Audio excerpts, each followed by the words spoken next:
Ở đây là chiếc phà đầu tiên từ Tân Hòa đi qua Làng Yến.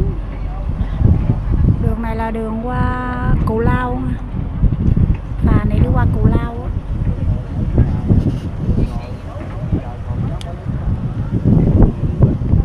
Lần đầu tiên mình đi luôn đó. Anh chị cùng mình tham quan bên Cù Lao nha. Nghe nói bên đây có cái chỗ Làng Yến đi chơi, khu vui chơi. Để mình qua mình tham quan nha.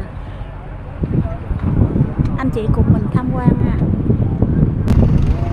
Sắp tới rồi anh chị.